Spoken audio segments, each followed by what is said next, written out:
Okay, so second question. Yeah. So in terms of the qualities you bring to leadership, Yeah. and um, what would you say the most important qualities you are that you can bring to a program or what you're working on, or Yeah. you know, what you as a leader, I guess?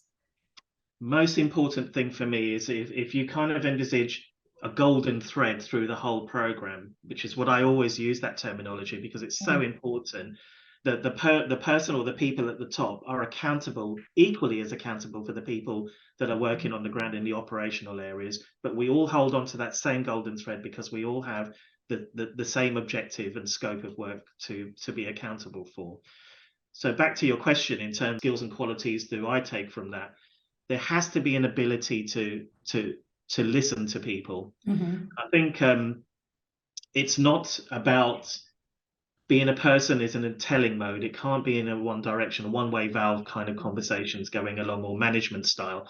I think it has to be bi-directional. So the ability to listen, take on board and harness the goodness that you get from the team into how can we utilize these skills Yeah. and experience as well is so important. So I think, having that style from my point of view, that ability to listen and say, how can we make this, a success? But in all, I guess a very special success because everybody is contributing to it in their own style. That's what I take from that, and that's what I do. I also think it is important that people see that you have the ability to make very difficult decisions on behalf of Mm. everybody else. Yeah. Yeah. You have to have that presence about you as well. People are looking to you for the confidence that they need in this program, and you need to deliver that confidence back out to them as well in order for them to feel the same way. So it's very important that so that you radiate that out to the team as well. I think also there's a lot about being about open, honest, transparent, and Yeah. clear about everything that you do. Many a time that I've seen in other programs where I unfortunately have seen them sort of fall to the ground or not go in the direction, it's because you don't have to go around something in order to explain it. I think being absolutely totally transparent and honest about a situation, it's so important to just tell it as it is. Because people can instinctively pick it up anyway. I mean, Absolutely. we're all very intuitive, Yeah, so yeah, you yeah, always know when there's something wrong, or you know when you've kind of missed something, or there yeah, is something going on underneath, and everybody can pick that up. So it doesn't really serve you, it doesn't serve the team, and yeah, it's just more, it's more kind of practical, I guess, to just be honest about what's yeah, going on. yeah, But also even in that, it kind of builds trust, doesn't it, with you and your team. They know that they can rely on you for the truth and for what's going on, and then you're better able to come up with processes that are going to fix the problem, or figure it out. But at least you also get that input from the team. You said that earlier about that two-way street, that two-way sort of communication yeah, style.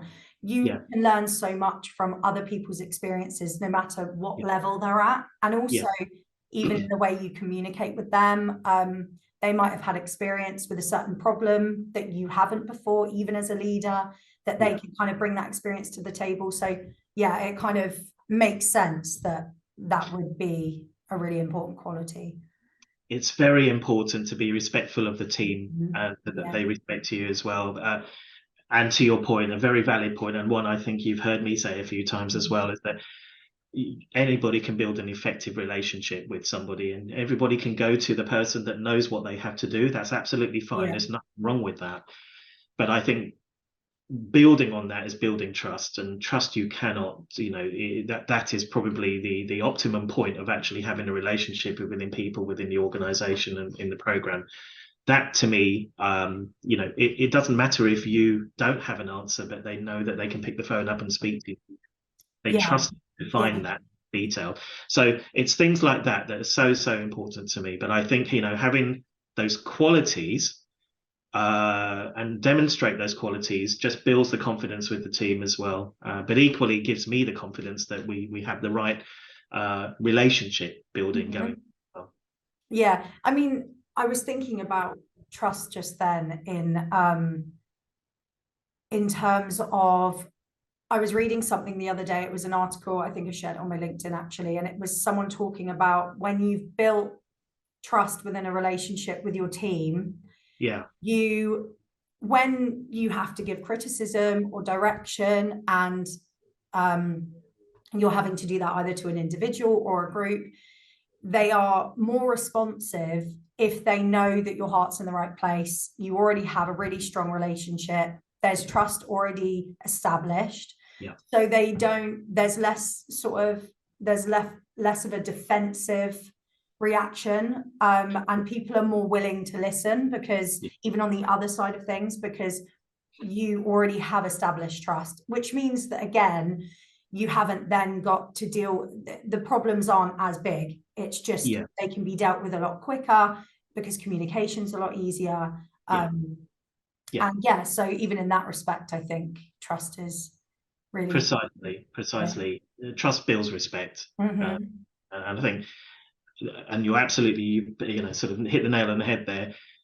They can respond and to things that they know is probably not going to be palatable to them. But they know that you're telling the truth, and you know that we're going to work together to actually fix this together, then they will allow it. And that's what you need in a team. Yeah, and they'll be less offended, won't they? They'll just absolutely they'll get it.